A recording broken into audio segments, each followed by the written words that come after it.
በስልክ መስመራችን ላይ ኮማንደር ማርቆስ ታደሰን አግኝተናቸዋል። ለምን ይሆን ታዲያስ አዲስ?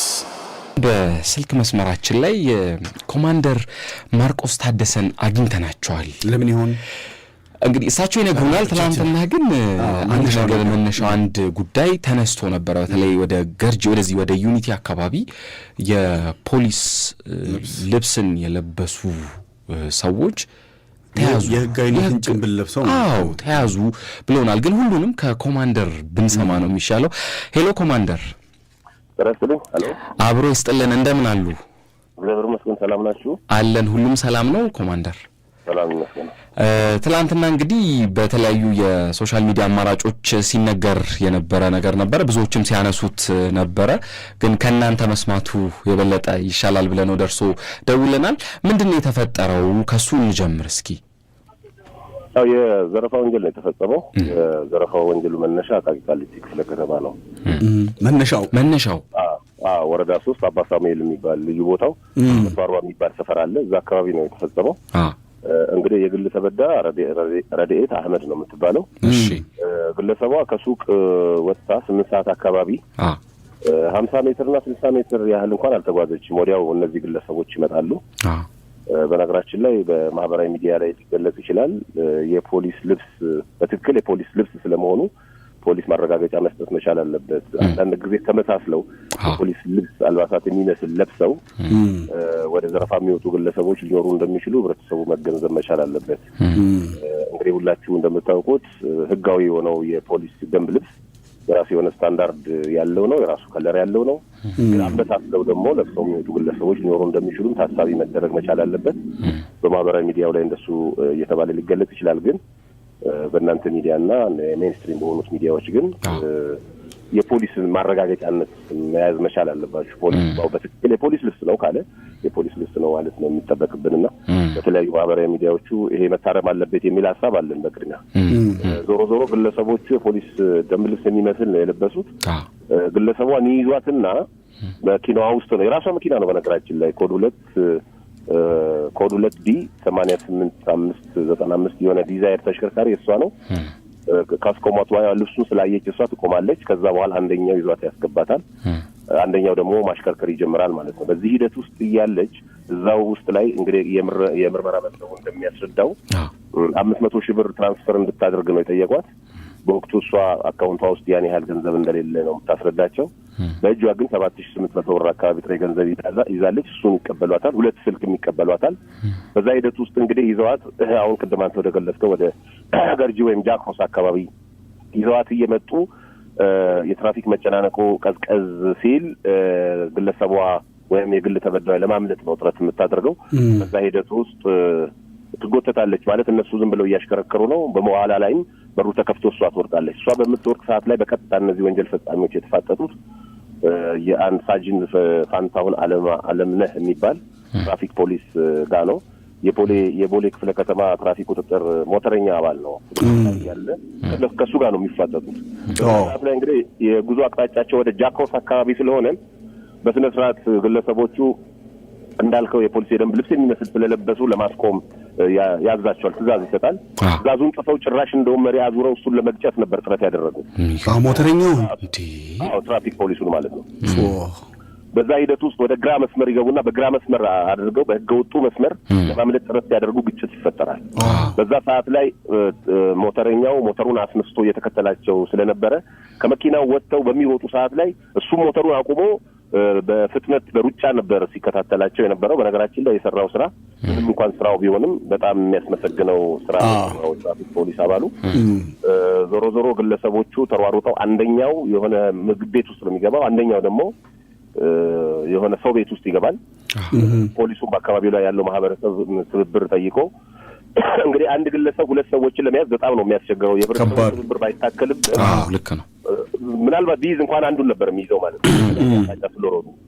ግን የህብረተሰቡ ትብብር ታክሎበት ሁለቱም ተጠርጣሪዎች በቁጥጥር ስር አውሏቸዋል።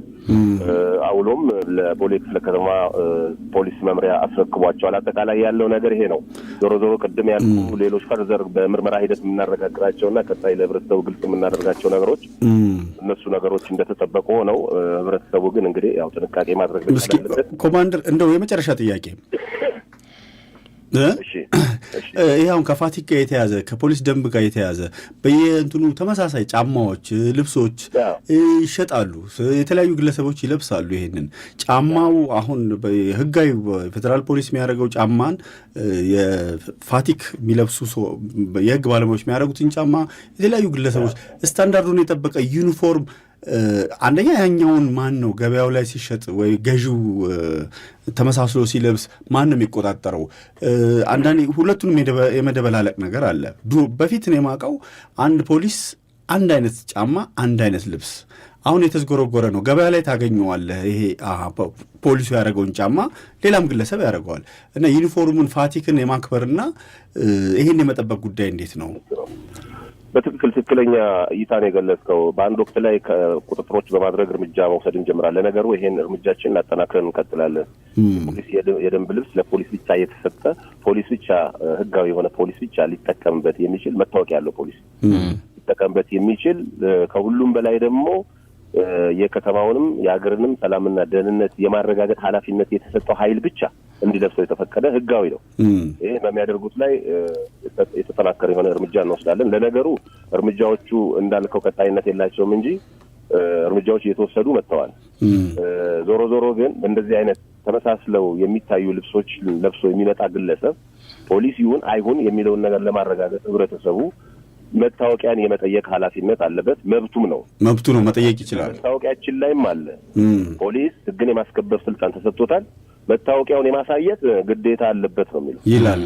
ፖሊሶቻችንም መታወቂያቸውን አሳዩ በሚባልበት ሰዓት ላይ ያለምንም እንደውም ሳይባሉም ጭምር ነው ማሳየት የሚጠበቅባቸው። ዞሮ ዞሮ የማያሳይም ከሆነ ፖሊስ ስለመሆነ ማረጋገጫ አሳየኝ ማለት ያው ከህብረተሰቡ የሚጠበቅ ነው የሚሆነው። ከዛ ባሻገር ግን መተላለፍ የሚገባው ነገር ምንድነው? ጥንቃቄ መደረግ መቻል አለበት። አንድ ሁለተኛው ነገር የትራፊክ ፖሊስ አባሎቻችንም የወንጀል መከላከል ስራን መስራት እንደሚችሉ ህብረተሰቡ መገንዘብ አለበት። አንዳንድ ጊዜ የግንዛቤ ክፍተት አለ።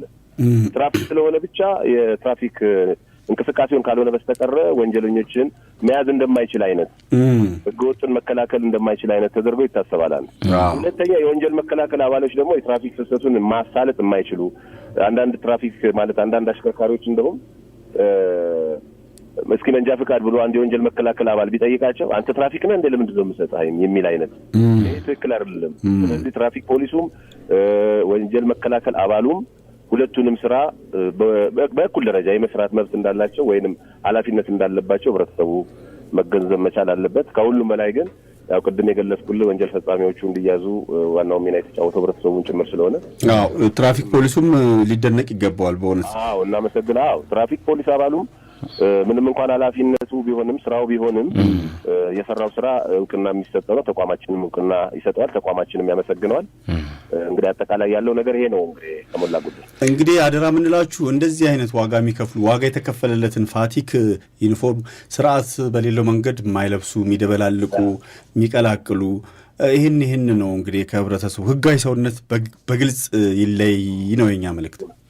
በጣም ትክክለኛ መልእክት ነው። እኛም እንቀበላለን። እናመሰግናለን። በጣም እናመሰግናለን። ኮማንደር ማርቆስ ታደሰ ከኛ ጋር ስለነበሩት ቆይታ በጣም አድርገን እናመሰግናለን። እኔም አመሰግናለሁ። መልካም ቀን። እንግዲህ መነሻው እንግዲህ አቃቂ ቃሊቲ አይገርምም ከሚባል አካባቢ ስንት ኪሎ ሜትር መገመት እንችላለን? ወደ 30 ኪሎ ሜትር ነው ናርት የመጡት።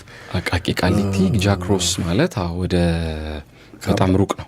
መብራት ኃይልን አልፈው ምናምን ማለት ነው። መነሻቸው የአባ ሳሙኤል ከተባለበት ቦታ ከሆነ እንግዲህ አየህ አሁን ግልጽ አድርገውታል ኮማንደር። እንዲህ አይነት የህግ ሽፋንን በህግ ስም በህግ ተመሳስለው እንዲህ አይነት ወንጀል የሚፈጽሙ ግለሰቦች አሉ። ግን ደግሞ ያው ህጋዊ ሰው ላይ ጥላቸዋል። የትራፊኩ ሊመሰገን ይገባል በእውነቱ።